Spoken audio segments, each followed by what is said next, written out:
Ladies and gentlemen, boys and girls, welcome to the show. My name is Cameron Williamson. This is By Imitation Only, the show where we talk about cool people and what they do and how we can be more like them. So, no pressure. I didn't know that was part of the rules. Well, that's, it's like the title, By Imitation Only. So if I imitate you, so if you're the one who's constantly on the show, aren't we really supposed to be more like you? No, because I'm learning from all the people I come on. That's why I do it this way. I just ask questions. All right, that was a good turnaround. Huh? I didn't anticipate that. I'm in trouble, folks. Clever boy, clever, yes. So today I have with me Erin Eichel. Welcome to the show. Hello. Hello. Now I know we go back a little ways. We met doing theater stuff. I know I bring all these actor people on here, but they do other things. So some of us do. Some of us do other things. So tell us what you do. Let's start there. Okay. Well, I am actually a full-time realtor. I know. Don't run away. It's not scary. And I don't want to say new to the business because it's one that, kind of builds with people. But yeah, it's, we focus mostly on the downtown metro area, but also kind of the surrounding area. Okay. So yeah, I know it's not like a glamorous, sexy job. Like, oh, I'm an actor, I'm a stunt double, I'm an artist. It's all right. We think we know what you do, and we find houses to put people in. I mean, that's kind of important. Well, but that's just the tip of the iceberg. Okay. And the truth of it is a lot of what we do is conversing. Okay. Kind of like this is being able to listen and to say, okay, a house is a building. Mm-hmm. How do we find a place that's a home that is for you and you alone? Right. Because this isn't like buying a car. It's not like buying a computer. There's nothing, you can take two houses, put them side by side. They're not the same thing. Okay. So it's really being able to know, one, the city, and we'll talk about that, I think, a little bit later. And also being able to know the people that you're working with and making them feel comfortable where they can say, this is something I like, this is something I don't like, here's where this fits into my life, because you're being asked to be a part of someone's major financial decision for 5 years, 10 years, 15 years, and it's hugely impactful. Okay, wait, you're getting deep. We're getting deep already. Hold on. Whoa. Coffee good. Whoa, did you feel it? You felt that, right? Okay, before we go there, because that's, there's like layers, like an onion there. I see it now. Are we Shrekking out? I never did that show, so don't expect anything on that. You're like an onion. Yeah, watch Shrek the musical. Okay. It's good for the kids. So first, let's find out about you. Okay. Let's give me some background, like your superhero backstory. Tell me where you come from, the magical land of. Well, this is a kid's show, so we're really not going to get into the first part of that. I actually I was born in Illinois, military family, so we actually moved here when I was pretty young. I grew up in Zanesville, also known as Zanes, Vegas, because it's fabulous. For those of you that don't know, Zanesville is... it's a smaller town. And, interesting. It's growing up, I was very lucky because I have 3 siblings, and we were able to play outside. We played out in the country. We, ran through the woods. We didn't have to worry about some of the things I think, unfortunately, parents have to worry about nowadays. So in that respect, I was very, very lucky because we got to be creative and wild. And, basically we ran out in the woods and played and had fun until dinner came home and mom yelled through the window. So that was actually pretty nice. And pretty simple, but it is a small town, and it does carry sometimes some small town mentalities. But I was lucky because my friends growing up were theater people, actually, most of them. So I tend to think that we tend to be a little bit more broad-minded because we embody different things as needed. Yeah. So now Zanesville's kind of, it's not farming really. What do they do in Zanesville? Well, it originally had some pretty heavy industry, like anchor hawking, I think, was there. There's some hospitals, there's some restaurants, but it's not like Columbus where we have a multitude of different industries. Right. But there are people that are still working to bring life and bring vitality to the area. So I think that happens sometimes when we're in the city, as we look at smaller towns and we kind of go, oh, it's a small little town, but I guess what I'm thinking is like, okay, Columbus, Ohio, which is where we are, Central Ohio. I mean, we do, paper pushing, we do football, we Paper do, pushing? well, we have all these buildings downtown and there's a lot of paper that moves around. We do the college thing, it's like, that's kind of the major, we have the big stuff that's here. We have large universities, and it's not just Ohio State. It's Right. You've got Capital, you've got CCAD, you've got Franklin University, Otterbein. So it's all these little components, and obviously Ohio State's like a city in and of itself. True. All these components, all these different industries, and that's why Columbus is such a unique place. Is we have many different industries. We've got huge healthcare. We've got places like Abbott Labs.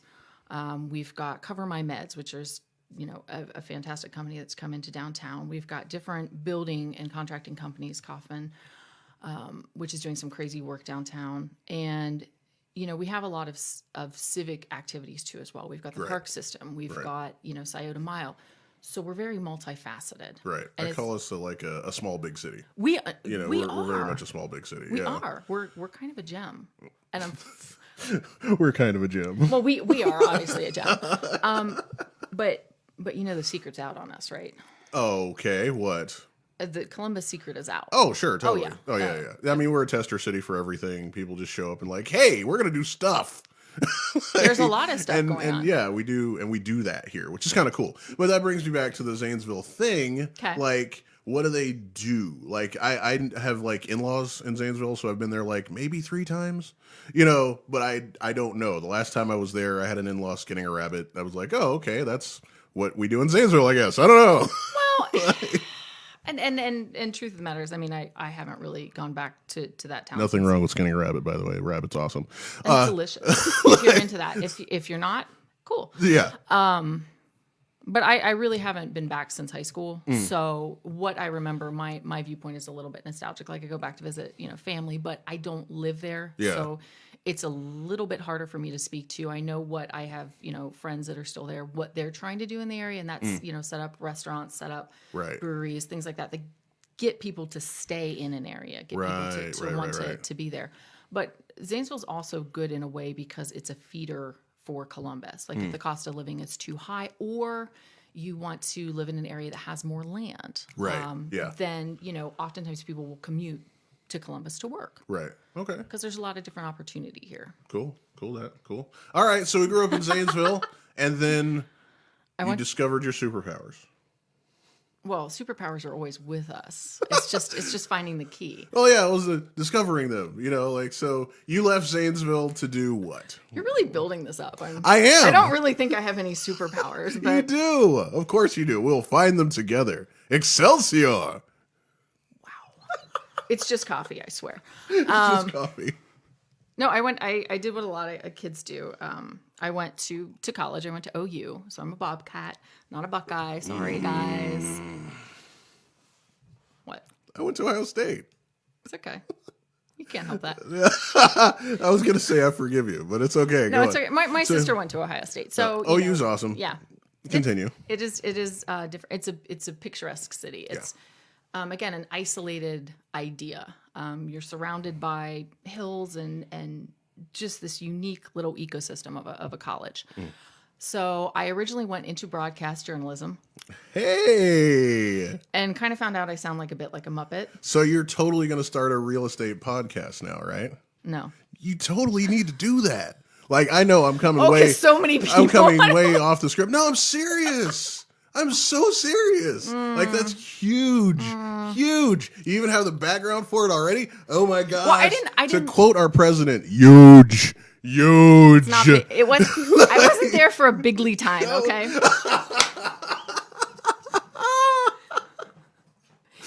But seriously, sorry guys. This has totally become a private conversation.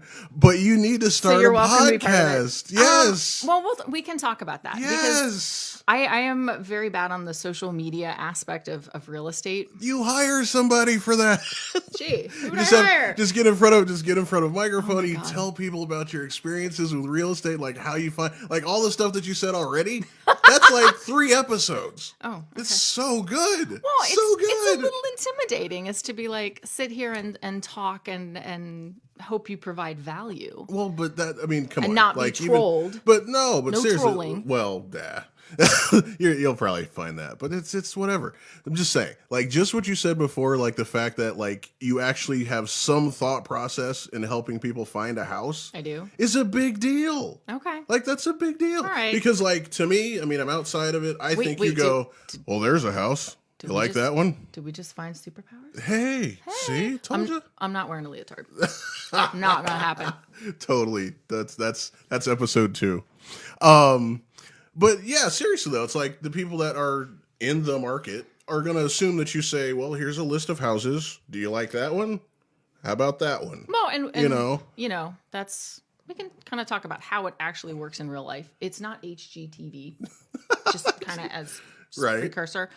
But no, I didn't last very long in scripts. I took a look at the program and I said, I got into it because I worked at the local TV station. I did our announcements in high school. And when you're in high school, you think you know what you want to do, especially if you're in a small town. Mm-hmm. And then in my experience, I got to this larger academic center, and my high school was amazing. Amazing. It was actually in some ways harder than college. I mean, I give complete and total props to the faculty and the staff at Bishop Rosecrans, which is where I went. I was very, very fortunate because their focus is providing the academic capacity to think. Mm. So I was very lucky when I got to college. I went, oh, really? We just have to write a 2-page paper? That was 6th grade, guys. Right. Yeah. So I did that, and then I kind of didn't really know what I wanted to do for a while. So I took general courses and really examined it, got involved in different club sports to meet people, which was fun. And what'd you play? I didn't play. Okay. Sorry, yeah, you did say I got involved. Maybe we should preface this with, I am very clumsy. I am currently wearing a boot on my foot.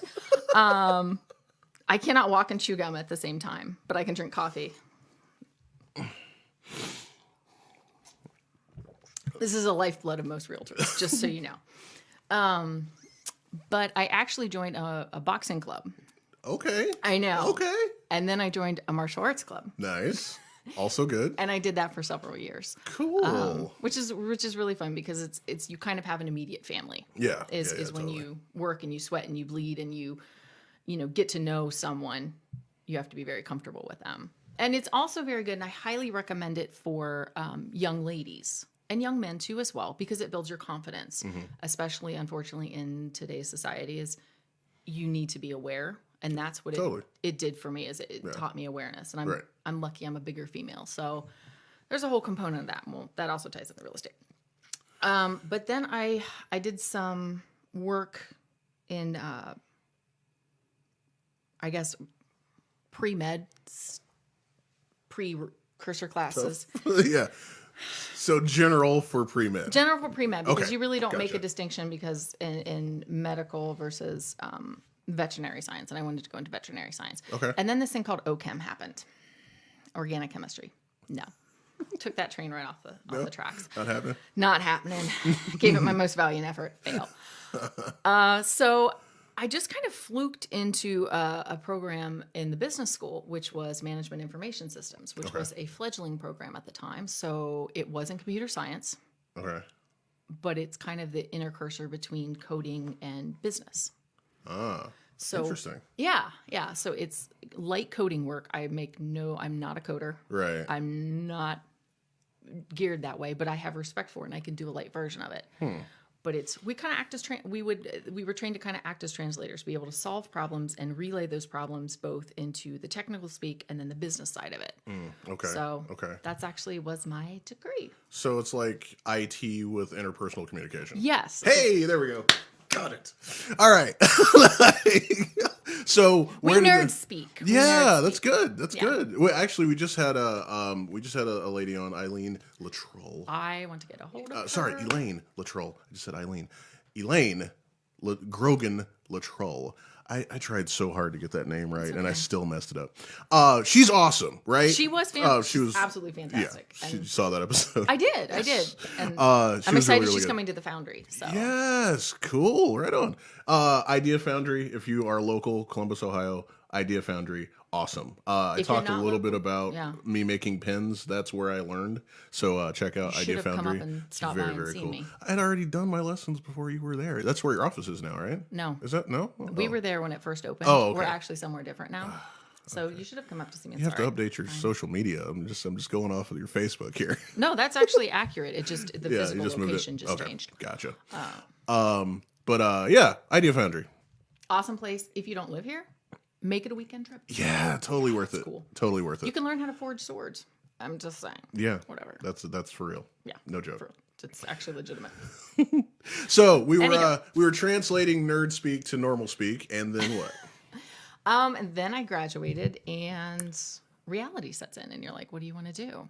And you'll see that this happens a lot. And I'm a little open about it because I feel like people think that they have to go A to B to C to D. Yeah. And we're getting out of that mindset a little bit. And I'm a little bit older. So I wanted to, say to some of my generation, it's okay to do that. It's okay to switch directions. Yeah.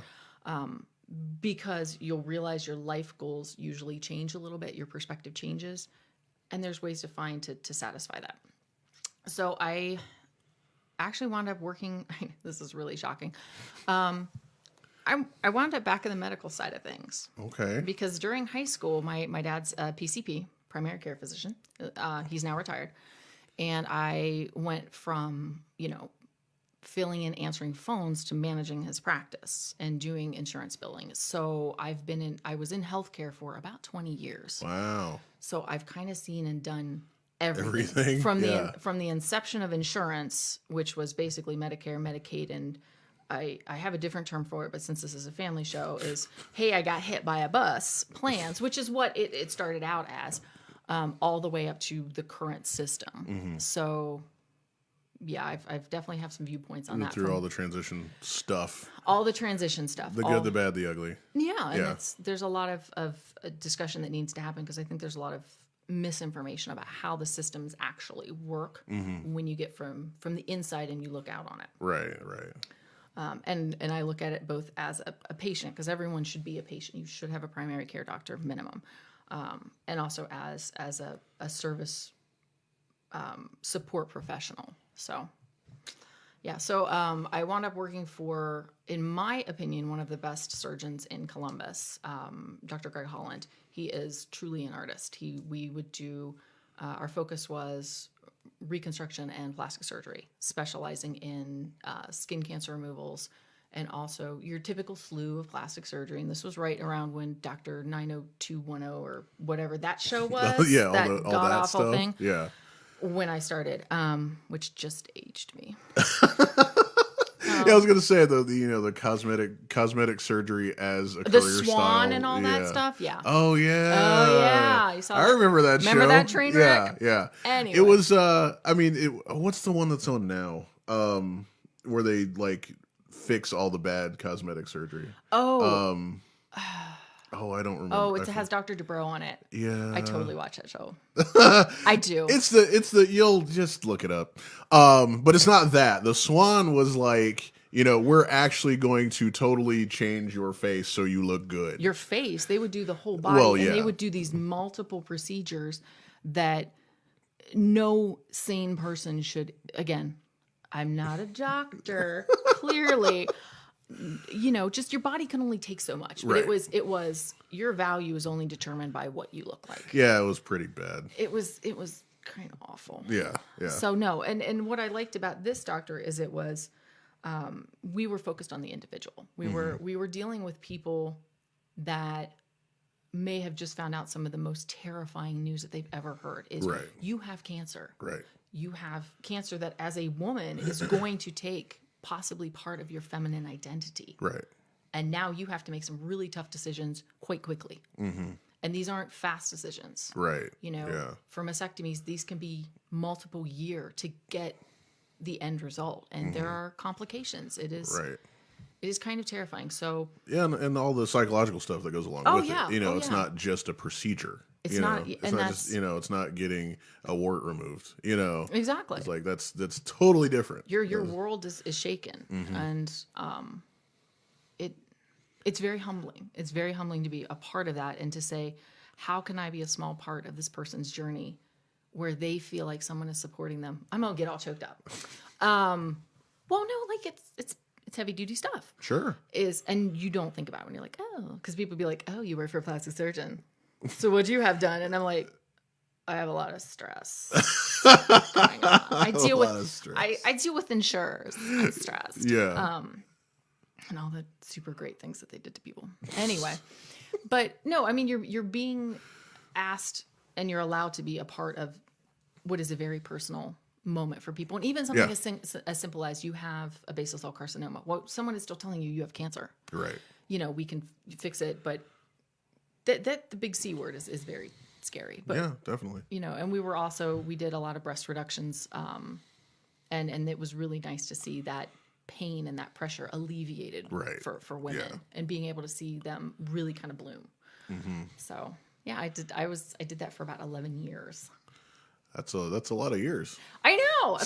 Apparently it is. I didn't know that was a thing. I always thought, I was raised, you go to a job, you work really hard and you stay there for a very long time. Yeah, right. Yeah. Okay. Well, I was going to ask what happened then, but we need to take a break. So, ladies and gentlemen, hope you're enjoying this. We're going to take just a couple minutes. Got to reload the camera. Enjoy the music. We'll be right back.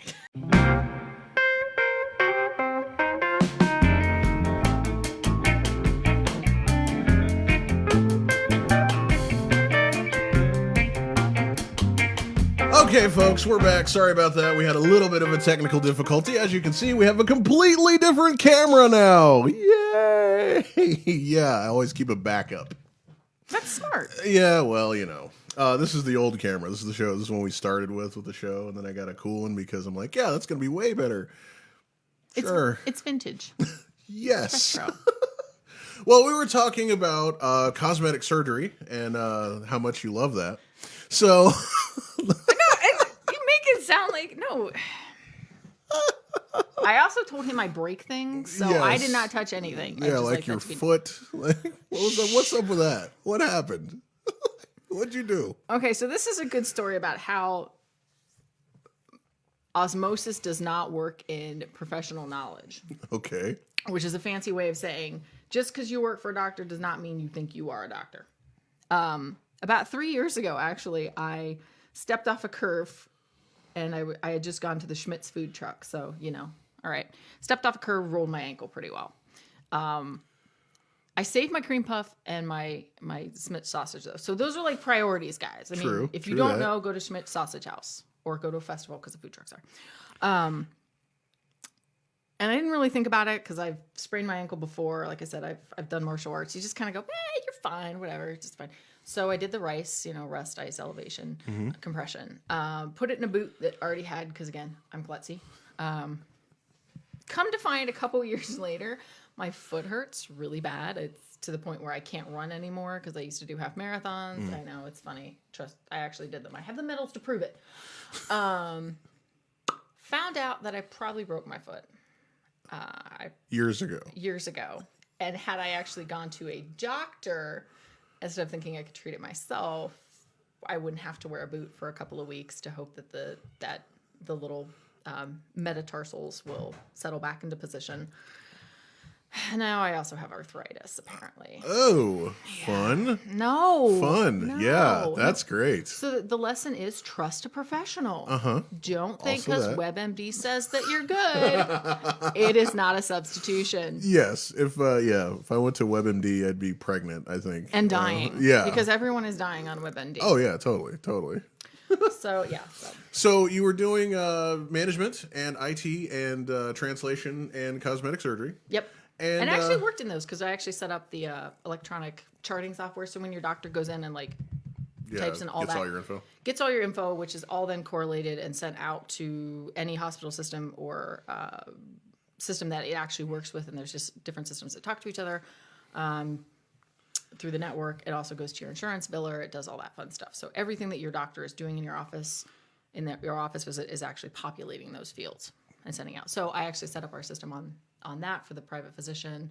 And then actually I engineered my own demise at the company. So sounds saucy. Not really. It's an example of sometimes you are working somewhere and your heart's not as fully into it as it used to be. And it was a couple of things that happened with me. One is we lost some patients that I was very close to. It was very hard because I was the same age as one of them. We had gone through a lot together. And all of a sudden she was gone. And it broke my heart in a way. See, now I'm going to go again. Well, I mean, that's rough, you know? Yeah. And I'm not going to say how old I am. I already have dated myself, but it's not something that was expected. Right. And she had fought twice. And it was like, wow.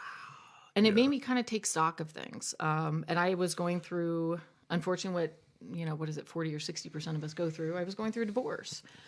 And I looked at my life and I said, I'm going to change some things, but I'm not happy with every single day. And these events all kind of led me into where I was going. Yeah. So when I say engineer my own demise, for physicians, it's very nerve-wracking to be by yourself. It's much safer to be in a group. And the reason is you have people that you can work with. You're, I don't want to say more powerful, but if you need more resources, they're available. Right. So we had been discussing for a while a merger into another group and kind of engineered that. And then I sat back and looked at it and went, I just wrote myself out of a job. Unless I want to take a severe pay cut. Right. I wrote myself out of a job because this business already has every hat that I was doing. They already have the biller, the manager, the surgery scheduler, the patient liaison. All the things I was doing, they already had. And they all had people that were doing them exceptionally well. So I looked at that and I said the timing was right for me to move on. Right. Which was hard. Yeah. Because anytime you've done something for a very long time, you have a vested interest in it. You care about the people that are there. You care about the mission. But in everything, it was really the correct time for me to move on. The problem was, as we can tell, I'm a little indecisive about things. I know. So I was like, all right. Oh, wait. So this is the part that I remember. So like we met each other somewhere in the middle of that drama. And I remember you put through drama. And you put on Facebook, I need a new career. What do you guys think I should do? Which is a good thing to ask Facebook for, is life advice. Then we'll talk about politics. Right. I don't know. It's true. Okay, and so you went on Facebook and said, what do you think I should do? Do you remember what I wrote? Oh, yeah. I'm not going to say it. I want you to say it. What did I say? Of all the things. I'm not saying it. You're intelligent, business, management, medical. What did I say? You didn't know I knew all that at that time. What did I say? You thought I should be a mermaid. Hey, that's what I'm talking about.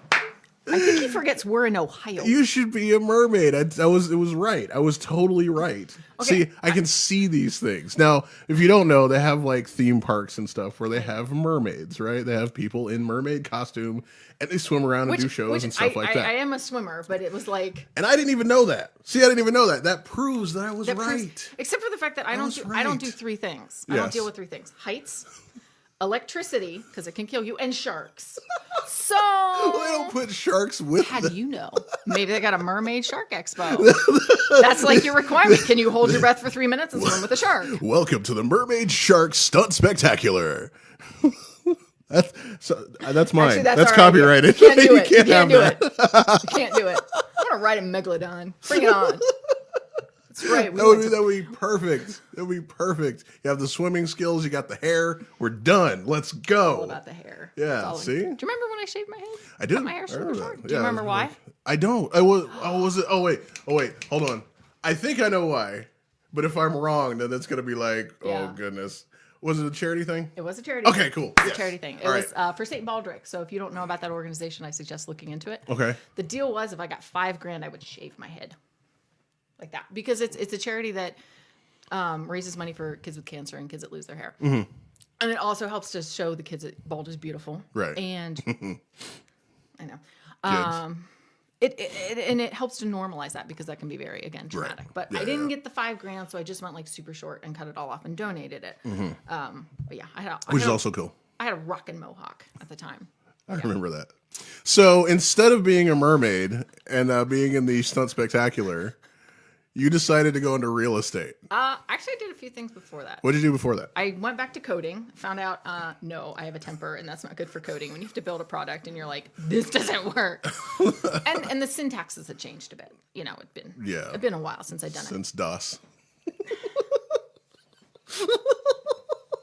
Just because I remember dial-up doesn't mean anything, okay? Right. Half the people watching are like, what's that? What's that? Yeah, right, yeah. Yeah. Remember I had a flip phone, okay? I just scroll through to get to the S. Anyway, so I did that, and I kind of bopped around for a little bit. I actually started, because you need income, apparently, in life. I started a dog walking and a dog care company because I am an avid volunteer, and I was like, oh, people will pay me for this? Rock on. Awesome. So that provided me an income stream where I could kind of figure out what I wanted to do. And I decided, as basically a kind of unemployed person, I'm going to buy a house and I'm going to fix it up, because that's a normal thing you do, apparently. Well, wait, before you get to the house, tell us about the dog care and dog walking. Is that still a thing? It's still running? It still kind of is, because I'm a softie, and my clients, I used my, at the time, primary, and then turned it into a secondary income stream, because in real estate, and I know we've got a realtor from Dayton watching. Yeah.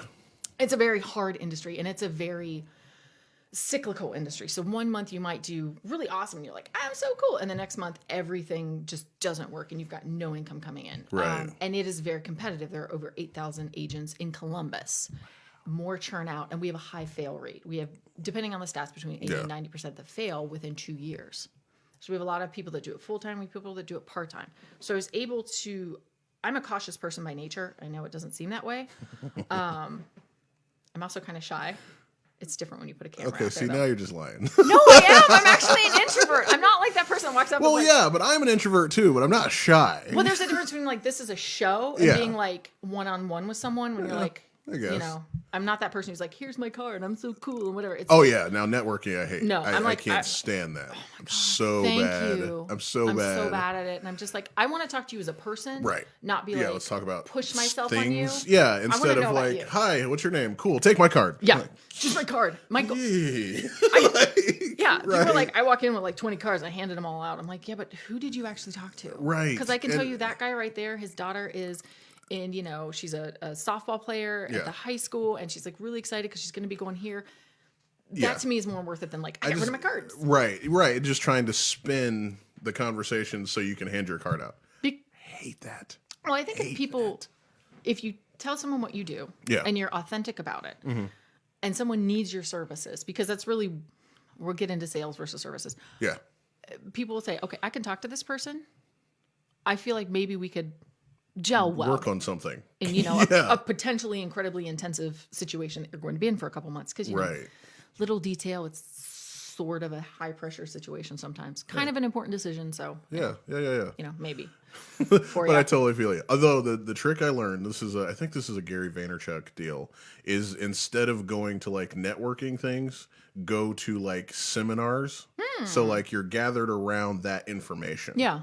And so you can talk about that information. Yeah. And if for some reason you get into other business hustle stuff, then great. But if not, you're still meeting people, and then the focus is on the information versus take my card. Yeah, you're discussing, you have a common point. Right. So, and you never know where a conversation is going to go and what you're going to learn about someone. But we also find out, you know, I took a foray a little bit into the bar and service venue, mostly because every time I made a cocktail it was flammable and terrible. So I learned how to properly do that, which by the way is fantastic. And I really encourage everybody to make experiment. flaming cocktails. Well, we actually did light one on fire and I put it on Facebook. Nice. Yeah, I know. It was fun. Find that. Oh, it's cool. But no, it being a server really is humbling, but it also gives you the ability to talk to people. True. So. Well, wait, before we go on, tell me about your dog business. What's it called? Where can we get to it? Oh, it's actually it's through a Rover app. I don't know if anybody's heard of that. It's an app that connects people that need a service with someone who provides it. And they just search for you? Well, yeah. I mean, you can. It's geographically based. But yeah. Oh, okay. Yeah. So yeah, if you're local, you can have Erin take care of your dog and or cat. Well, the truth of the matter is I have a limited availability, unfortunately. It sounds like I'm so cool. But I know, I was about to say, you booked up? Okay. I am. Can't help it. But, and that goes hand, I mean, I have a 14-year-old dog, so I have to kind of balance everything. Like I had to scale back because he needs more attention now. Yeah. And I'm not going to sacrifice him. I have a great partner who takes really great care of him and has been wonderful. But you know, I can't ask him to do that all the time. Right. And then we decided to get 2 kittens because, you know, we're mental. Oh my God, they're so insane. Anyway, but yeah, so I used a secondary income stream to supplement it. So I didn't feel like I had to constantly be pressured. I didn't, Right, I mean, yeah. it is terrifying. Anyone that's done this business or is in a solo business by themselves where they call it sales. You always feel that pressure of when's the next one coming. Right. And I didn't want to create my business that way. I wanted to focus on service. Right. And being able to execute what we're doing, because real estate's there's a lot of cogs that are moving at the same time. And really what our job is not to open a door and say, here's a house. Do you like it? Do you not like it? That's this much of it. The big part is actually, I call it herding cats, is in any transaction, you're going to have a plethora of people involved, especially if you're using a lender. So our job is to make sure that everyone is doing everything that they need to do and trusting that they're professionals to do it, but getting the information to the right place, because within the contract, there are many dates. And if you miss one of those dates, you either lose an opportunity to have a conversation, a remedy period, or an inspection, and you're not doing the best for your client. You're not protecting them. You're not educating them. And that's really what we do. Right. But yeah, there's a lot of juggling and going back and forth, but it's a very, when I first started, I felt like it was a dog eat dog world. Like you have to get all the deals, you have to do all this stuff. And then I realized later on with working with Jason Hoddle, who is my broker at Modern Columbus, plug. He'll be happy because I'm always like, I forget that. His philosophy matched what I wanted to do. And I was really lucky. I started with a big brokerage and I had a really good mentor who's actually my agent. And taught me a lot about the business that they don't teach you in the crash course to pass your license and get your background information, all that, because here's what you learn, here's what you need to know, and it keeps growing. Right. And if you don't educate yourself, you're not doing the best.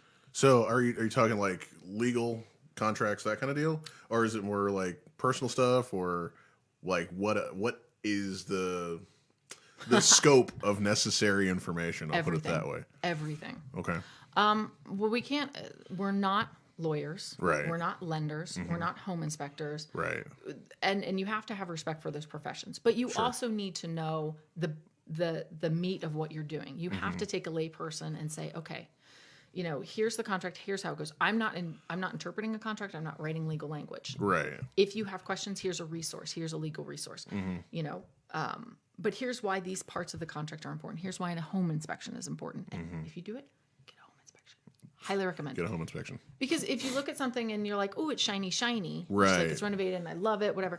You're seeing the surface. Yeah. And you want to be able to have confidence in what you're buying because it's not just now. This is for years in the future. Right. And, you know, but the housing market in Columbus, it's starting to reset a little bit. But we had about, Jay's going to kill me. I want to say 91 months of, Jay's awesome, by the way. If you don't know him, look up Jason Hoddle. He's amazing. He's so smart. Like, he's ridiculous. It's just awesome. Just do it. Just do it. Just do it. Anyway, he's going to be like, shut up, Erin. But we had an inventory low. So for 100 houses that would go on, we had 115 that went off the market. So what that does is you create a depression, supply and demand. Right. So that means everybody that wants a house is going to get a little cray-cray. And that's not a technical term, but it means we may remove parts of the contract, like a remedy period or an inspection, or do an escalation clause, or all these things to get that offer accepted. The process, yeah. So part of what we do is explaining all the options. Basically, we lay everything out and we help people decide what is best for them, and that's where the listening part comes in. Yeah. That's where being able to take time, sit down, have a cup of coffee, figure out what, you know, you tell me what you want your life to be. Do you want to be, you know, living in a condo downtown where you've got a restaurant downstairs, parks out front? You know, is that what's good? Or are you looking for maybe a little bit of land? Do you want a garage where you can do some woodworking? Those are going to be two very different things that we're looking for. Right. Yeah. But yeah, that's really the big thing I learned, was to listen, to educate yourself, to take a lot of continuing education, because there are hundreds of different lender programs. There's different things. We have a fair housing that, you know, you need to discuss, and discrimination laws. affordable care, which is houses that are under 180,000. So there's a lot of different components and levels. You can become active in many things, and that's what I like is the fact that you don't just, at least for us, we don't just sit in our office and not interact with the community. Be on, I'm on my civic association. It just get out and meet people and really connect. But that's what works for me. Yeah, and every agent is different. So it's everybody has their own unique philosophy. So you, I'm going back a little bit. That's right. I lost my train of thought. Yeah, that's all right. With the hair comment. Train to go, sorry. So we did the dog walking thing, and then you said you bought a house. Yeah, you were going to fix it up. So I bought a house. So we have interior designer. Can we add that in there? Oh, I wish. Interior. More like amateur construction person. But the story with that is my dad fixed up a house. So I was like, I feel like I can do some things. Obviously, again, electricity I don't mess with, heights I don't mess with. So I know my limits on those. But my partner Rick, and he's got some skill set and stuff like that. So it was like, all right, we can do stuff like we can refinish floors, we can do anyway. So I found a realtor online, and literally it was like one of those Zillows. So people use Zillow all the time, and I'm like, you're going to use it. Just use it. Whatever. Understand it's a good tool. It's not one of the best tools for certain things. Yeah. But it's a great Zillow is a real estate website, by the way, guys.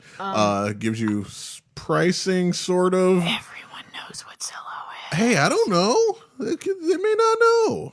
I don't know. Live under a rock? Because if you live under a rock, I can help you find a perfect home. Or a better rock. I mean, if you really like rocks, we got lots of rocks.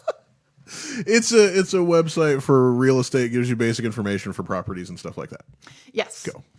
But it's very user friendly, so a lot of people will use it. And I did the same thing when I looked for my house. But I drug this poor woman to every house that was of interesting nature throughout the southeast side, because I moved from the burbs, from Pickerington to downtown, and I was like, this is awesome. This is a good fit for me. I love Pickerington. Yeah.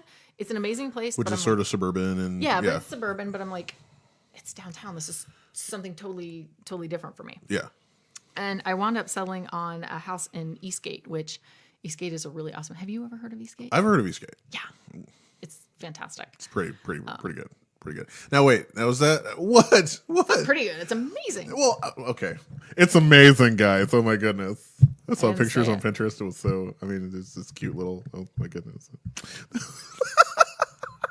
I was trying to let you tell the story. I was just serving that up. There's no following. That was pretty that. good. It's pretty That's good. pretty good. Yeah. It's pretty good. No, but it's a strong community with a big sense of taking care of your neighbors and all that. So that's cool. Fell in love with this little house, and it needs a lot of love. We're not going.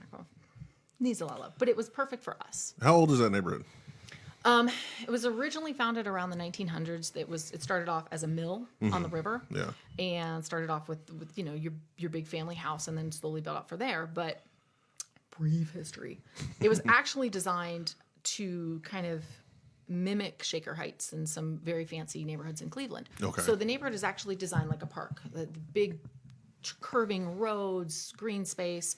The housing stock is very different. So you have everything from your big traditional colonials all the way down to little Cape Cods and everything in between. So it's really unique and it's really quirky. And what's really impressed me about it is this is a multi-generation neighborhood.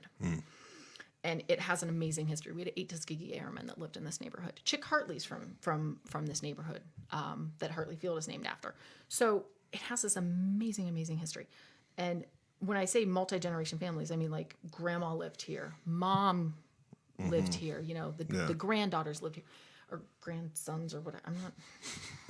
I'm gonna get like somebody multi-generational. I never encountered that before. I thought that was like the coolest thing. Yeah. So it's I'm very blessed. I have wonderful neighbors. I adore where I live. I love Eastgate. So, shut up. So you found a house and you're going to fix it up. Yeah. Well, we're not going to get into like the crazy stories about my house, even though one does involve razor blades falling from the ceiling. Oh God. You can't just leave that there. Yes, I can. You have to explain that. Enjoy that one. Enjoy that one. Yeah, you guys just figure out what that's about. All right, brief story. Basically, we had to take down part of the ceiling. It just had to come down. Yeah. And this house was built in 1955. And if you look in houses built in 1955, the old medicine cabinets have a slit in the back, about yay big. Do you know what used to go in there? Razor blades. So you would shave, and then you would just pop the little safety razor in there. Gotcha. I'm pretty sure the logic was nobody's actually going to ever take the ceiling out. Yeah, so we're taking it out, and I literally grab Rick by the scruff and just kind of throw him. That was my superpower, throwing people. And these just hundreds of 50, 60-year-old razors just come flying down. Oh, wow. Okay, so yeah, they kind of just stacked up there. That's kind of an odd disposal system. I'm just But the logic is there. Like, nobody would, right. Yeah, would do nobody's that. ever going to take this apart. So Well, you have a laundry chute, and those don't exist anymore. I do. Yeah, But, I do have a laundry chute. It's kind of architecture changes. Right. And architecture changes with developments and also with history. So that's what's also the interesting thing about real estate is real estate and housing actually reflects the history of the town that it's in. So that's the other reason I find it very unique. Cool. Yeah. So that's kind of the story with that. So we're still working on it. We're still feeling it. You know, we're going to be taking a wall out eventually and redoing the kitchen and stuff like that. So yeah.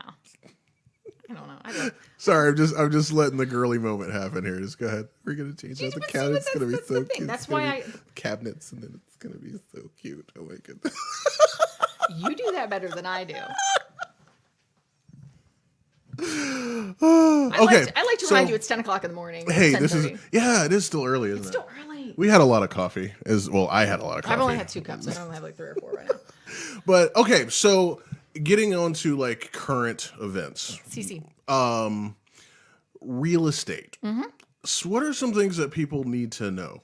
Like if they're like at the position of, okay, I think I might start looking for a place. What do you wish people knew? Oh, you mean that I'm on Zillow and I'm trolling places and all that stuff? Yeah. Yeah, something like that. So real estate is a very unique one business model, but 2 industry. Because my background's more kind of linear. So the big thing to know is if you are not going to play with your own money, meaning you don't have the money in the bank to deal with it, you need to talk to a lender, and you need to probably talk to a couple lenders because a lot of people are ready, but some people aren't. And there may be very simple steps that you can do to get yourself ready. Yeah. Or there may be simple steps that you can do that is going to expand your price point. Because really that's what it's about is and my philosophy is like I said, I'm a cautious person. I don't want to be house poor. So I don't want to, personally have a payment that's going to max me out. Yeah. Right. So totally. It's knowing where your parameters are and where you want to be. And so knowing the lender situation is really the big thing. Getting a pre-approval is a big thing. Because in today's market, it's still really fast. Columbus is really fast. If you've ever been on Zillow and you're like, oh, I love this house, and you hit that call an agent button and that house is gone, there's a reason why. Yeah. Back in summer, we would have houses in certain areas that would be under contract in hours. Multiple offers in hours. Wow. So, yeah, because it's fast. Yeah, it's supply really and demand. fast. You have a limited supply. Yeah, true. You have high demand areas. You've got qualified buyers, which is the big thing. And they'd be gone. So when people are like, I'll get a lender letter later. If you're going to submit an offer on a house, most people aren't going to be like, all right, these guys are pretty sure this one's kind of an iffy. Maybe they can get the financing. Maybe they can't. Yeah, right. And they're not going to hold up because they have 5 other people waiting. Yeah. Or more. So that's really the big thing is to look at that. Get your money straight. Get your money straight and be aware that it's not just the price of the house. It's also, you got to look at things like taxes. You've got to have homeowners insurance. Yeah. If you're going to play with, I call it playing with other people's money. Like, how are you going to do it? Are you going to do USDA, conventional, FHA, VA? Because each one has their own parameters. Are you going to ask for your first-time homeowner? Talk about your OFA. Talk about grants. Talk about different ways that you can bring to the table. And you don't have to have 20% down. It's a common myth. Yeah. There's conditions that come with that. Like you'll have PMI. And again, not a lender. Talk to a lender. And talk to a person. That's really the big thing. And no matter what you do, your lender should be someone that you can talk to. It's going to get personal. Yeah. It's your money. It's your history. Yeah. It's, feel comfortable in talking to that person. If you have questions, ask. These are big decisions. You can't be like, yeah, I think that's fine. I mean, you can be, but you need to ask questions if you're not feeling totally confident in what you're doing. And that's where things like truth in lending come in. Because if you remember our crash, part of that happened because people didn't understand what they were signing. They're like, I just saw this payment, not realizing it was going to be this payment later. Right. Let's do the math. Yeah. So truth in lending means that you have to have your lender documents 3 days typically beforehand so you can review things and say, okay, I understand what I'm getting myself into. Right. And that's a really wonderful thing that they did. Yeah. So you get your lender squared away. Next thing is find an agent. Really the big thing. You don't have to. You can write contracts without representation. Okay. But again, doctor, professional. Right. True. Yes. So, and the thing is Ohio is, and when I say it's a weird business, is you have 3 potential models. You have a buyer's agent, which is someone who represents a buyer, and this should all be explained. A listing agent, which is someone who represents the property being listed, or you have dual agency. When I say they represent, it means that their best interest, their duty, their obligation, their confidentiality is to that party. Just to that. Yeah. Okay. Okay. So if you have a dual agent, you have someone who can do that on both sides for the same property. I will say in our brokerage, we don't do dual agency. Yeah. Because we want to do the It seems like it can get a little sketchy. I'm not saying that. It's not a, It can. It's not a concept that I feel comfortable with. And Right. I'm lucky that my brokerage feels the same way. So know who's representing who. If, there are 8,000 plus agents in the city of Columbus. Odds are you know somebody, it's a family member, it's a whatever. If you're cool talking with them, you can communicate well with them. Yeah. Rock on. Do that. If you, the big thing is feel confident in the person that you're working with. Feel comfortable in being able to communicate with them and feel good in their communication skills. Because that's really what it's going to come down to is sometimes it's, you got to respond in a matter of minutes. Other times it's a little bit longer. It's like, you have to feel comfortable being able to pick up the phone or text and be like, okay, what are we doing here? Actually, you should be able to anticipate that because they should have the tools and the technology to tell you what's going on. What's going on? Yeah. But just in case. I mean, you have to be able to be honest with yourself. Like, Right. So Right. that's really the big thing. So take me through your process. So somebody comes to you, they are 32. They're a human. Let's go with they're a human being. Okay, That's the way to look at it. You're right. a human being. Yeah. I'm trying to give you some ground give me floor some information. 32, 1.5 kids, married couple, man, woman. Well, one on the way. So one kid, one on the way. Human being. Yeah. So what's your process? What do you say? Like, okay, they want a family home somewhere in Columbus. Okay. So what do you do? How do you attack that type of situation? I'm going to actually kind of flip this on its head. Okay. Because when we talk about fair housing, real estate has a history based on human history. And this is, I enjoy history, which is why I bring this up, is unfortunately, it's not necessarily good history. Right. So you say, okay, they want a family home. There are classes that are protected. Familial class, gender, race. There's a lot of different things. So I can't say you should move here. Okay. Right. The reason is I have, and in my one, it's illegal. There's a process. It was called redlining. Like only certain people can move here. Right. It's a messed up history. But what I can say is, okay, so you want a family home. What does that mean to you? And then you give me feedback. Okay, well, we're going to need 3 bedrooms. I also work from home, so I may need a 4th bedroom or a basement I can work in. Okay, cool. We're looking for a yard. We want a 2-car garage. Okay. Is there a style of architecture that you like? Is there an area? Do you want to be close to work? Is there a school system and that you're in preference for? These are all questions that you actually, the client defines the parameters and says, that's really the way it should go. I'm not going to say, oh, you should live here. That's no. Well, yeah. No. I don't mean that. That makes it weird. But it's starting that conversation, it's having that general conversation because where you use technology, you use our listing service, and then I cross-reference with, your major data sites, your for sale by owners, your all that stuff. It depends on the person, what Right. they're looking for. Some people are very broad and general in where they're looking. Other people have a budget they have to stick to. Like, I need to be below 150,000. Well, that's going to limit where we're at. Right. Because the other component to that, like I said, is like your taxes and things like that. So, Okay. and taxes in one area can be completely different than another area. So True we're that. talking a couple of $100 a month. Yeah. And that's a big deal because that means you don't actually have $150,000 to spend. If you need to stay within X budget, Right. we need to adjust that. And that's where we have to have that conversation with the lender is here's where you're comfortable. Here's where we actually are. Go Yeah, here's the payment. we have that kind of HOA deal. fees. Right. There's a lot of components that go to it, but it's you set up on a search. Every realtor has access to the MLS. It's what feeds multiple listing service. It's what feeds Zillow, Trulia, all those guys. So Gotcha. that's Okay. basic tech. Anybody can do that. But then you really get into refining, I really think you should take people out. You should sit down. You should have a conversation. Take people out. When you go to a house, if you're not feeling it, I want to know why. Like, I don't like this layout. Well, what is it about this layout that doesn't work for your life? The kitchen's really small. We love to cook. Okay, this is a big deal. Right. So we like to cook. We like to entertain. That's a big component. You know, I want a big man cave. But these are all looking for houses very individual and very unique, and you have to be able to listen. That's really the big thing. And just kind of go in and having them, and I come back to this being able to converse, but having them feel comfortable in telling you, I like this, I don't like this, whatever. But I've also had clients who are very much like, this is the neighborhood. I'm not kidding you. This is the neighborhood where we need to live. Yeah. Rock on. Okay. And I have no problem. I will walk door to door and drive the neighborhood and do whatever to get them what they need. Yeah. And because they're very specific, and that's totally cool.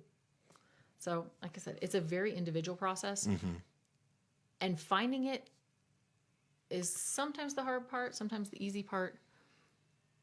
But it's really being able to having a good conversation in the beginning, I think saves time in the end. Gotcha.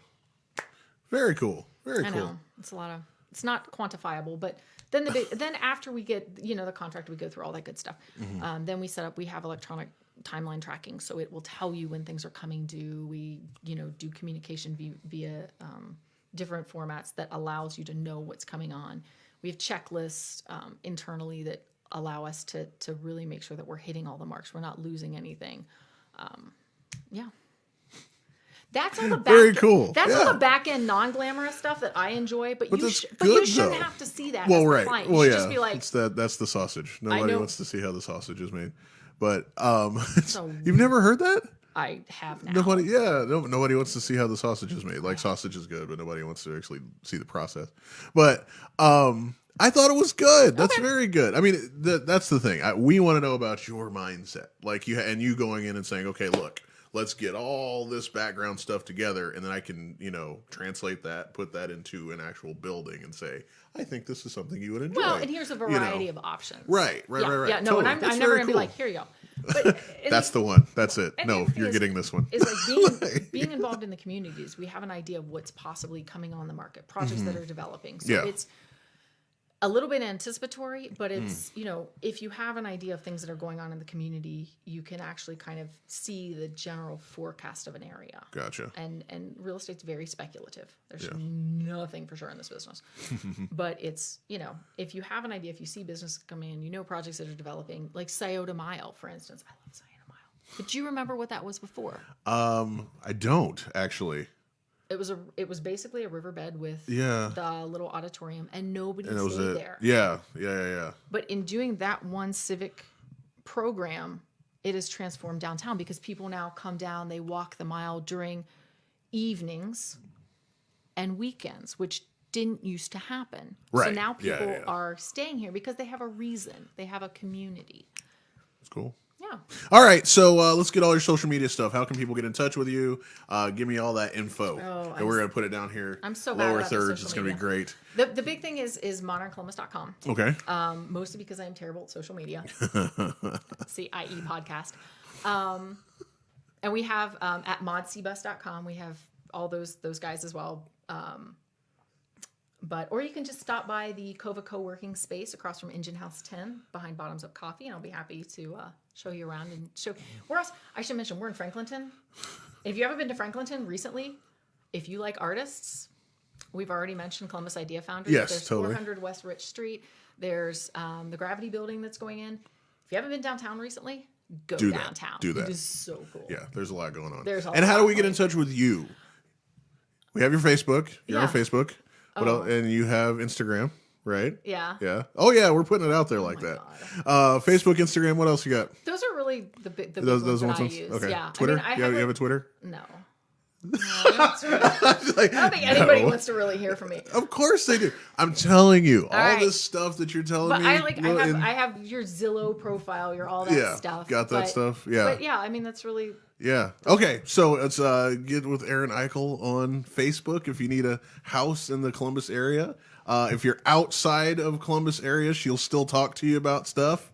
I will refer you to, based on where you're living, to a good quality agent who knows that market. See, there you go. So, and if you need a house or a dog walked, this is. If you need a dog walked in your what? Or a dog walked while you talk about houses. See, that's the deal right there. Dressed as a mermaid. Bring your pet. You walk the dogs and you talk about real estate. Well, the other tie in the other thing that I realized in doing the dog walking thing that people don't realize is the two actually tie in together. Yeah, I'm you walking can see an the area, neighborhoods. Yeah, but someone is also trusting you with their furry kid, and they're trusting you with their house and all that. And so it's like, again, I'm big on listening and trust. Yeah.